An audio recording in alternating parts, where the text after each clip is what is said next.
কথাতেই আছে মাছে ভাতে বাঙালি। এমন অনেক বাঙালি মানুষ আছেন যারা দুপুরে রাত্রে দুবেলায় কিন্তু মাছ খেতে ভারী পছন্দ করেন। তবে একই রকম মাছের ঝোল বা ঝাল না খেয়ে যদি একটু ভিন্ন স্বাদের মাছের কোনো প্রিপারেশন বানিয়ে খাওয়া যায় তাহলে দেখবেন স্বাদ বদল হয় আর একবার নয় বারবার খেতে ইচ্ছে করে। আর যারা একেবারেই মাছ খেতে পছন্দ করেন না তারাও কিন্তু এই রান্নাটা খেয়ে দ্বিতীয়বার খাওয়ার জন্য অনুরোধ করবেন।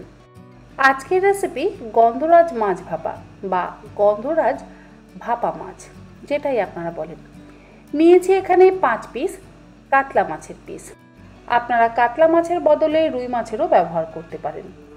আর মাছের মধ্যে অল্প একটু লবণ আর অল্প একটু গন্ধরাজ লেবুর জেস্ট বা গন্ধরাজ লেবুর গায়ের যে সবুজ অংশটা আছে সেটা দিয়ে দেব। তবে এই গন্ধরাজ লেবুর জেস্ট যখন আপনারা গ্রেটারের সাহায্যে গ্রেট করবেন অবশ্যই একটু সন্তর্পণে করবেন। যদি গন্ধরাজ লেবুর সাদা অংশটা পড়ে তাহলে কিন্তু আবার তেতো হয়ে যাবে। অল্প একটু দিলেই খুব সুন্দর গন্ধ হয়। গন্ধরাজ লেবুর জেস্ট আর লবণ মাখিয়ে মাছের পিসগুলোকে মিনিট 5 রেখে দেব। মাছের এমনিতেই একটু আঁশটে গন্ধ আছে, তবে যদি এই গন্ধরাজ লেবুর জেস্ট মাখিয়ে রাখা হয় তাহলে সেই আঁশটে গন্ধটা কিন্তু চলে যায়। লেবুর রস কিন্তু দিচ্ছি না।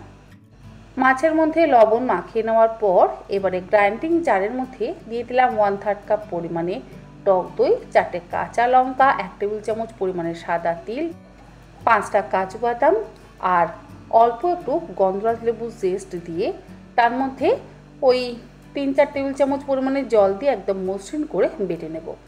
যদি আপনারা কাজু বাদাম দিতে না চান নাও দিতে পারেন, এক্ষেত্রে আমন্ড বাদামও ব্যবহার করতে পারেন, আবার চাইলে চার মগজও ব্যবহার করতে পারেন। আমি গ্রেভি বা ঝোলটাকে একটু ঘন করবার জন্য এই বাদামটা ব্যবহার করেছি। আপনাদের যদি চিনে বাদাম ব্যবহার করতে ইচ্ছে হয় তাহলে চিনে বাদামও ব্যবহার করতে পারেন।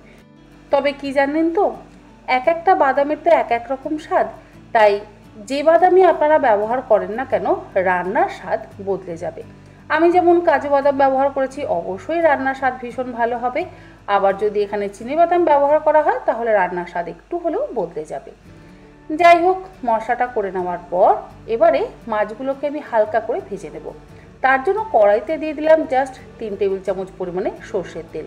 তেলটাকে খুব ভালো করে গরম করে নেওয়ার পর লবণ আর গন্ধরাজ লেবুর জেস্ট মাখিয়ে নেওয়া মাছের পিসগুলোকে দিয়ে দিলাম গরম তেলের মধ্যে। গ্যাসের ফ্লেমটাকে মিডিয়ামে করে দিয়ে হালকা করে ভেজে নেব। হলুদের ব্যবহার করছি না, যাতে সুন্দর গন্ধরাজ লেবুর রঙটা বজায় থাকে। তবে যদি আপনারা সাদা সাদা মাছের ঝোল বা গ্রেভি খেতে পছন্দ না করেন তাহলে সামান্য পরিমাণে একটু হলুদ দিতেই পারেন। তাতে স্বাদের পরিবর্তন হবে না, রঙের পরিবর্তন হবে। রঙটা যাতে একদম পারফেক্ট আসে, মানে গন্ধরাজ লেবুর রং বেশ একটু হালকা সবুজ সবুজ আর সাদা সাদা হয় না, সেই জন্য আমি কিন্তু এর মধ্যে হলুদের ব্যবহার করিনি। হালকা করে আমি মাছের পিসগুলোকে ভেজে তুলে নেব।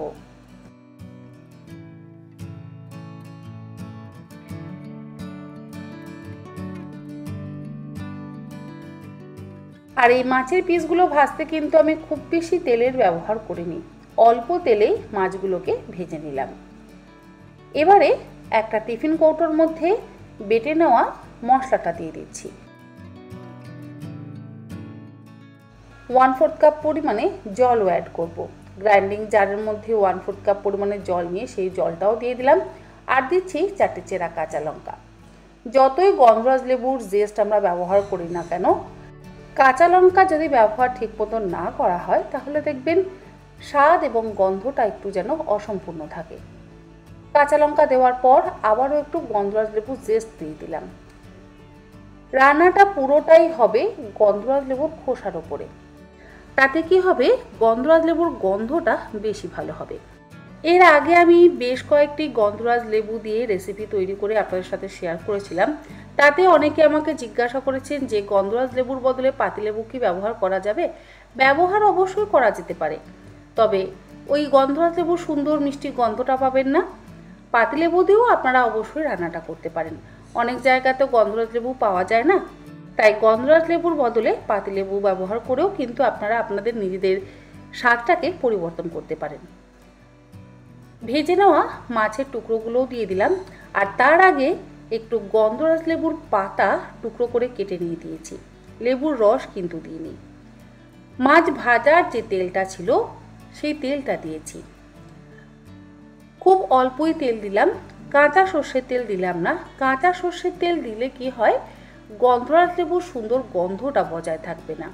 ভাপা মানেই আমরা জানি সেক্ষেত্রে কাঁচা সর্ষের তেল ব্যবহার করতে হবে, তবে আমি বলবো কাঁচা সর্ষের তেল ব্যবহার না করে মাছ ভাজার তেলটা যদি ব্যবহার করেন তাহলে দেখবেন স্বাদটা বেশি ভালো হবে। কারণ কাঁচা সর্ষের তেলের একরকম স্বাদ এবং গন্ধ, আর মাছ ভাজার তেলের মধ্যে যেহেতু গন্ধরাজ লেবুর জেসটা আছে সেই জন্য আমি ওই তেলটাই ব্যবহার করলাম। এবারে মাছটা ভাপাবার জন্য কড়াইয়ের মধ্যে দিয়ে দিলাম অল্প একটু জল, তারপরে টিফিন বক্সটা বসিয়ে দিয়ে কড়াইটা ঢাকা দিয়ে গ্যাসের ফ্লেমটাকে লোতে করে দিয়ে 5 থেকে 6 মিনিট আমি ভাপিয়ে নিলাম। 6 মিনিট পর ঢাকাটাকে খুলে নিচ্ছি। আমাদের গন্ধরাজ মাছ ভাপা কিন্তু একদম তৈরি। গন্ধ তো অসম্ভব ভালো বেরোবে। যতক্ষণ না আপনারা নিজেরা বাড়িতে বানাবেন ততক্ষণ কিন্তু বুঝতে পারবেন না যে এই গন্ধরাজ মাছ ভাপার কেমন স্বাদ। আবারও ওপর থেকে দিয়ে দিচ্ছি রান্নার শেষে সামান্য পরিমাণে একটু গন্ধরাজ লেবুর জেস্ট। তবে এবার আমি ব্যবহার করব হাফ চা চামচ থেকে 1 চা চামচ পরিমাণে গন্ধরাজ লেবুর রস।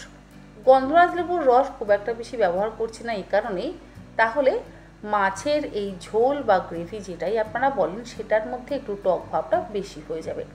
অলরেডি আমরা টক দই ব্যবহার করেছি, এর মধ্যে যদি আবার বেশি পরিমাণে লেবুর রস ব্যবহার করা হয় তাহলে ঝোলটার মধ্যে টক ভাবটা বেশি হয়ে যাবে। গন্ধরাজ লেবুর জেস্ট দিয়ে তারপরে আবারও একটু গন্ধরাজ লেবুর পাতা উপর থেকে কুচিয়ে দিয়ে দিচ্ছি। তৈরি হয়ে গেল খুব অল্প তেল মশলায় গন্ধরাজ মাছ ভাপা। গরম ভাতের সাথে এর স্বাদ অসাধারণ। একবার অন্তত এইভাবে বানিয়ে দেখুন, দেখবেন অসম্ভব ভালো লাগবে। আর চাইলে আপনারা জামাই ষষ্ঠীর দিনকেও কিন্তু জামাইদের জন্য এই রান্নাটা করতে পারেন। আশা করি তন্বীর পাকশালার আজকের এই গন্ধরাজ মাছ ভাপার রেসিপি আপনাদের ভালো লাগলে এরকমভাবে বাড়িতে বানিয়ে অবশ্যই আমাকে জানাতে একেবারে ভুলবেন না। আগামীকাল আবারও তন্বীর পাকশালাতে হাজির হয়ে যাবে আরও একটি নতুন কোনো ইন্টারেস্টিং রেসিপি। আপনারা সকলে ভালো থাকবেন, সুস্থ থাকবেন। ধন্যবাদ।